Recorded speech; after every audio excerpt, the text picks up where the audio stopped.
வணக்கம் நண்பர்களே, இது தமிழ் நண்பன் சர்க்கட் சேனல். இப்போ நம்ம பார்க்க போகிறது மெட்ராஸ் ஹைகோர்ட் விசி ஹோஸ்ட் அந்த போஸ்டிங்கான ஹால் டிக்கெட்டில் இருக்கக்கூடிய இன்ஸ்ட்ரக்ஷன், என்ன டேட்டில் எக்ஸாம் நடக்கும், என்ன டைம் எக்ஸாம் நடக்கும், எங்கே நடக்கும் அப்படின்ற டீட்டெயில்ஸ் எல்லாமே வந்துட்டு சொல்ல போகிறோம். இதில் வந்து பார்த்திங்க அப்படின்னா நோட்டிஃபிகேஷன் நம்பர் கீழே கொடுத்துருக்காங்க. அது எந்த டேட்டில் வந்துச்சு, ஹால் டிக்கெட் ரிட்டன் எக்ஸாமினேஷன், அதாவது ரிட்டன் எக்ஸாமுக்கான ஹால் டிக்கெட் அப்படின்றத அவங்க வந்து மென்ஷன் பண்ணியிருக்காங்க. கீழே வந்து பார்த்திங்க அப்படின்னா இந்த கார்னரில் உங்களுடைய ஃபோட்டோஸ் அப்படின்றது இருக்கும். இதில் கீழே ஸ்க்ரோல் பண்ணால் தெரியும், பட் நான் ஸ்க்ரோல் பண்ணி காமிக்கிறேன். இங்கே வந்து உங்களோட டீட்டெயில்ஸ், ரிஜிஸ்டர் நம்பரு, நேமு, அந்த டீட்டெயில்ஸ் எல்லாமே வந்து இருக்கும். ஓகேவா? ஸோ மேலே வந்து பார்த்திங்கன்னா ரிஜிஸ்டர் நம்பரு, நேமு உங்களோட டீட்டெயில்ஸ் மேலே எல்லாமே கொடுத்துருப்பாங்க. கீழே வந்து பார்த்திங்க அப்படின்னா டேட் அண்ட் டைம், அதாவது சாட்டர்டே எல்லாருக்குமே, அதாவது தமிழகம் முழுவதும் அப்ளை பண்ணால் அனைத்து நபர்களுக்குமே சாட்டர்டே 25/1/2025 அன்றைய தினம் மட்டும்தான் எக்ஸாமு. அதுவும் பார்த்திங்க அப்படின்னா 10:30லேருந்து 12 மணி வரையும் தான் தேர்வு நடைபெறும் அப்படின்றதையும் தெரிஞ்சுக்கிங்க. கரெக்டாக பார்த்திங்கன்னா ஒரு 1.5 மணி நேரம் தேர்வு வந்து நடைபெறும். மொத்தமாக பார்த்திங்க அப்படின்னா உங்களுக்கு வந்துட்டு 1.5 மணி நேரம் தேர்வு ப்ளஸ் வந்து இங்கே வந்து என்ன சொல்லியிருக்காங்கன்னா எந்த வென்யூவில் நடக்கும் அப்படின்றது, அதாவது Annai Velankanni matriculation higher secondary school, VGP சாலை, west Saidapet, Chennai 6,15,000, college building 3rd floor, hall number A31 அப்படின்றது முதற்கொண்டு எல்லாத்தையும் டீட்டெயிலாக கொடுத்துருக்காங்களா. ஸோ இந்த தேர்வு மையம் எனக்கு தெரிஞ்சு மேக்ஸிமம் இப்போ வரைக்கும் சொன்னவங்க யாரும் தேர்வு மையத்தை மாற்றி சொல்லலை. எல்லாருக்குமே அன்னை Velankanni matriculation higher secondary school தான் இது வரைக்கும் இருக்குது. ஸோ ஒரு 10-15 பேர் வந்து சொல்லியிருக்காங்க. மெட்டீரியல்ஸ் வாங்கின நபர்களும் அவ்வளோ இருக்காங்க. அவங்கக்கிட்ட எல்லாருக்கிட்டையுமே கேட்டாச்சு. மேக்ஸிமம் வந்து எல்லாருமே இது தான் சொல்கிறாங்க. மேபி உங்களுக்கு வந்து வேறு ஏதாவது சென்டர் இருக்க சான்சஸ் இல்லை, ஆல்டர்னேட்டிவாக வேறு ஏதாவது சென்டர் போட்டிருக்காங்க அப்படின்னா கீழே வந்து கமெண்ட் பண்ணுங்கள். ஏன்னா எத்தனை சென்டர்ஸில் நடக்குது அப்படின்றது இன்னும் வந்து ஊர்ஜிதமாக தெரியல. எனக்கு தெரிஞ்சு 99% வந்து இந்த ஒரே ஒரு சென்டரில் தான் தேர்வு நடைபெறதுக்கு இப்போ வரைக்கும் வாய்ப்புகள் இருக்குது. வேறு எந்த சென்டரையும் யாருமே சொல்லலை. ஏன்னா இப்போ கரூர், நாமக்கல், ஈரோடு, திருச்சி இந்த சைடில் இருக்கிற நபர்கள் எல்லாருமே சென்னை தான் சொல்லியிருக்காங்க. ஸோ மேபி மதுரை இருந்துச்சு அப்படின்னா அங்கே வந்து சொல்லியிருப்பாங்க. இது வரைக்கும் யாரும் மதுரையில் எக்ஸாம் நடக்குது அப்படின்ற மாதிரி எதுவுமே சொல்லலை. ஸோ மேக்ஸிமம் தமிழ்நாடு ஃபுல்லாக இந்த ஒரு சென்டராக இருக்கிறதுக்கு தான் சான்சஸ் அப்படின்றது நிறைய இருக்குது. ஸோ உங்களுக்கு மேபி அப்படி இருந்துச்சு, வேறு ஏதாவது சென்டர் இருக்குது அப்படின்னா, நமக்கு தெரியாமல் மேபி இருந்துச்சு அப்படின்னா அதையும் கமெண்ட் பண்ணுங்கள். ஏன்னா நீங்கள் கமெண்ட் பண்ணால் தான் நமக்கு தெரியும், ஓகே 2 சென்டரில் அலாட் பண்ணியிருக்காங்க அப்படின்றத.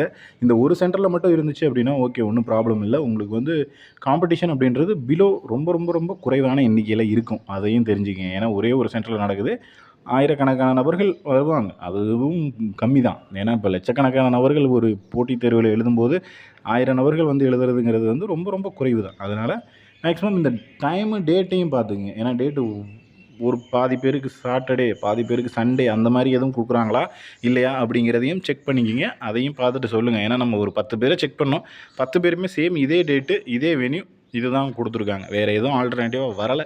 உங்களுக்கு எதாவது வந்துருச்சுன்னா அதை கமெண்டில் சொல்லுங்கள். சொன்னீங்கன்னா தான் தெரியும் என்ன வந்திருக்கு, என்ன டேட்டில் இருக்குது அப்படின்றத.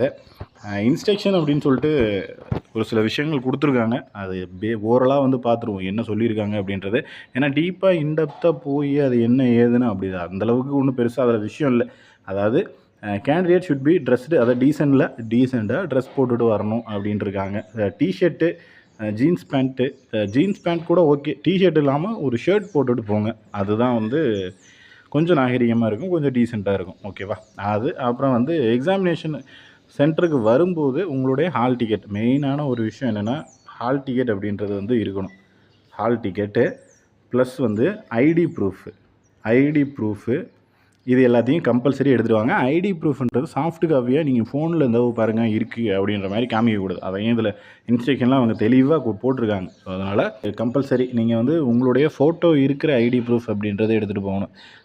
ஃபோட்டோவோட அட்ரஸோடு இருக்கிற மாதிரி ஐடி ப்ரூஃப் அப்படின்றது. அதே போல் ஹால் டிக்கெட்டில் உங்களுடைய ஃபோட்டோ அதாவது இல்லாமல் இருந்தாலோ, முகம் வந்து தெளிவாக இல்லாமல் இருந்துச்சு அப்படின்னா அதுக்கு வந்துட்டு அவங்க ஒரு ஃபார்ம் மாதிரி எழுதி தர சொல்லுவாங்கன்னு நினைக்கிறேன். ஸோ அதனால் முடிஞ்ச வரைக்கும் ஹால் டிக்கெட்டில் தெளிவாக ஃபோட்டோ இருக்கான்னு பாருங்கள். அப்படி இல்லை அப்படின்னா மேண்டேட்ரியாக ஒரு ஃபோட்டோ வந்து நீங்கள் ஒரு ஃபோட்டோவும் உங்களுடைய ஐடி ப்ரூஃபு ஒரு ஜெராக்ஸும் எடுத்துகிட்டு போங்க. அதாவது ஹால் டிக்கெட்டில் ஃபோட்டோ தெளிவாக இல்லாதவங்க மட்டும் சொல்கிறேன்.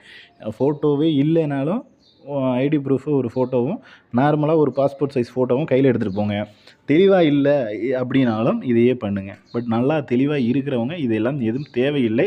அதே போல் என்ன சொல்கிறது, இங்கே கொடுத்துருக்காங்க பாருங்கள், முடிஞ்ச வரைக்கும் 9:30 மணிக்கு வந்து உள்ளே வந்துடணும் அப்படின்ற மாதிரி. ஏன்னா கடைசி நேரத்தில் ரொம்ப ரஷ்ஷாக இருக்கும், ரொம்ப க்ரௌடாக இருக்கும். அந்த டைமில் நீங்கள் உள்ளே வந்துட்டு அதை ஹாலை எங்கே தேடி கண்டுபிடிச்சி போக முடியாது அப்படின்றதையும் சொல்லியிருக்காங்க. அதே போல் கிரேஸ் டைம் அப்படிங்கிறது வந்து உங்களுக்கு 11 மணி வரையும் கிரேஸ் டைம் அப்படின்றது கொடுத்துருக்காங்க. அதாவது 11 மணி வரையும் எக்ஸாம் ஹாலுக்குள்ளே நீங்கள் என்ட்ரு ஆகிக்கலாம். பட் 11 மணிக்கு மேலே போச்சு அப்படின்னா கம்பல்சரி வந்து உள்ளே விடமாட்டாங்க அப்படின்றத தெரிஞ்சுங்க. 10:30க்கு தேர்வு ஸ்டார்ட் ஆகுது அப்படிங்கிறப்போ முடிஞ்ச வரைக்கும் 10 மணிக்கு உங்களோட சீட்டில் உட்காந்துருங்க. அதுதான் வந்து பெட்டர். ஏன்னா அதுக்கு மேலே லேட் ஆகுது அப்படின்னா கொஞ்சம் இதாக இருக்கும், நமக்கே கொஞ்சம் ப்ரெஷர் ஆகிடும். 11 மணிக்கெலாம் போனோன்னா கண்டிப்பாக ஒன்றும் பார்க்க முடியாது, எதுவுமே பண்ண முடியாது, கொஞ்சம் ரொம்ப இதாகிடும். ஓகேவா? ஸோ இங்கே கொடுத்துருக்காங்களா, ஸோ எக்ஸாமினேஷன் வேணும், carry their hall ticket with valid photo ID proof, அதாவது ஃபோட்டோ இருக்கிற ஐடி ப்ரூஃப், அதை தான் சொல்லியிருக்காங்க. என்னென்ன எடுத்துகிட்டு போகலாம் அப்படின்னா ப்ளூ பால் பாயிண்ட் பென்னும் வாட்டர் பாட்டில், இது 2 மட்டும் தான் நீங்கள் வந்து கையில் வச்சுருக்கணும். ஸோ அதே போல் இன்னொரு விஷயம், முக்கியமான விஷயம், ஏதாவது வந்து மொபைல் ஃபோனு இந்த மாதிரியான விஷயங்களை எடுத்துக்கிட்டு போகிறதுக்கு அலோடு கிடையாது. பர்ஸு இந்த மாதிரி ஏதாவது எடுத்துகிட்டு போகிறீங்க, அது காணாமல் போச்சு அப்படின்னா ஹைகோர்ட் நிர்வாகம் அதுக்கு வந்து பொறுப்பு எடுத்துக்க முடியாது. உங்களோட ஓன் இதில் தான் நீங்கள் பாதுகாத்துக்கணும் அப்படின்னு சொல்லியிருக்காங்க. அதையும் மீறி நீங்கள் வந்து அதாவது எடுத்துக்கிட்டு போக வேணாம் அப்படின்றது அவங்களுடைய தகவல்.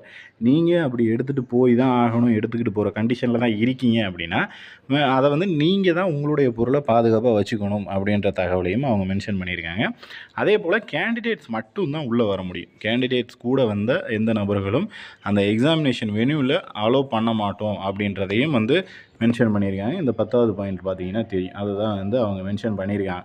ஸோ அதனால் முடிஞ்ச வரைக்கும் நீங்கள் யாராவது கூட கூட்டிகிட்டு போனாலும் மேக்ஸிமம் அவங்கள வந்து வெளில தான் நிறுத்தி வைப்பாங்க. ஸோ திங்ஸ் எடுத்துகிட்டு போனாலும் அதை நீங்கள் தான் உங்களுடைய ஓன் ரிஸ்கில் பாதுகாத்துக்கணும். அதை காணாமல் போனாலும் நீங்கள் எதுவும் கிளைம் பண்ண முடியாது அப்படின்றதையும் அவங்க தெளிவாக போட்டிருக்காங்க. ஸோ இன்ஸ்ட்ரக்ஷனில் இன்னும் ஒரு சில விஷயங்கள்லாம் கொடுத்துருக்காங்க. ஸோ அதனால் முடிஞ்ச வரைக்கும் அதை எல்லாத்தையும் படித்து பாருங்கள். ஒரு பாயிண்ட்டாக படித்து பார்த்தீங்க அப்படின்னா எல்லாம் என்ன சொல்லியிருக்காங்க அப்படின்றது புரியும். அதே போல் எக்ஸாமினேஷன் கடைசி பாயிண்ட் பாருங்கள், லீவ் த எக்ஸாமினேஷன், அதாவது எக்ஸாம் முடிஞ்சு அதுக்கப்புறம் தான் வெளியில் விடுவோம். எக்ஸாம் முடிகிறதுக்கு முன்னாடி வெளியில் விட மாட்டோம் அப்படின்ற தகவலையும் சொல்லியிருக்காங்க. இப்போ நான் 1.5 மணி நேரம் தேர்வு, நான் 1.25 மணி நேரத்தில் முடிச்சிட்டேன், இல்லை 1 மணி நேரம் 3/4 மணி நேரத்தில் முடிச்சிட்டேன், இன்னும் 3/4 மணி நேரம் என்னால் உட்கார முடியாது அப்படின்னா வேறு வழி இல்லை. நீங்கள் அந்த மீதி இருக்கிற டைம்லேயும் முடிச்சுட்டு கடைசியாக ஃபைனலாக எல்லோரும் எப்போ வெளியில் வருவாங்களோ அந்த டைமில் தான் நீங்களும் வந்து வெளியில் வர முடியும் அப்படின்ற தகவலை வந்து தெரிஞ்சுக்கிங்க. ஸோ இதுதான் ஹால் டிக்கெட்டில் இன்ஸ்ட்ரக்ஷன் அப்படின்றத கொடுத்துருக்காங்க. அடுத்து வந்து ஒரு விஷயம் என்னென்னா, நம்ம வந்து ஸ்டடி மெட்டீரியல் அப்படின்றது ப்ரொவைட் பண்ணுறோம். ஸோ இதுக்கு வந்து A to Z எல்லா டாபிக்ஸுமே கவர் ஆகிற மாதிரி மெட்டீரியல்ஸ் அப்படின்றது ப்ரொவைட் பண்ணிக்கிட்டு இருக்கோம். தேவை இருக்கிற நபர்கள் இங்கே டிஸ்பிளேல காண்டாக்ட் நம்பர் இருக்குல்ல, அந்த நம்பருக்கு கால் பண்ணிவிட்டு 500 அமௌண்ட் பே பண்ணிவிட்டு நீங்கள் வந்துட்டு வாங்கிக்கலாம். இதே நம்பர் தான் ஜிபே அண்ட் ஃபோன்பே நம்பர். இந்த நம்பருக்கு நீங்கள் அமௌண்ட் பே பண்ணிவிட்டு வாட்ஸ்அப்பில் ப்ரூஃப் சென்ட் பண்ணிங்கன்னா வித்தின் 2 மினிட்ஸில் உங்களுக்கு PDF ஃபார்மேட்டில் மெட்டீரியல்ஸ் அப்படின்றது ப்ரொவைட் பண்ணிடுவோம். ஸோ இன்னும் இப்போ வந்து பார்த்தீங்க அப்படின்னா ஒரு 12 நாட்கள் அப்படின்றது தான் முழுசாக இருக்குது. ஸோ 12 நாட்களில் நீங்கள் என்ன படிக்கிறீங்களோ அதுதான் உங்களுக்கான வேலை அப்படின்றத வாங்கி தரும். ஸோ முடிஞ்ச வரைக்கும் நல்லா ப்ரிப்பேர் பண்ணுங்கள். எல்லாருக்கும் ஆல் த பெஸ்ட். வேறு எதுவும் சந்தேகம் இருந்தால் கீழே கமெண்ட் பண்ணுங்கள். நெக்ஸ்ட் அடுத்த வீடியோவில் பார்க்கலாம். தேங்க்யூ.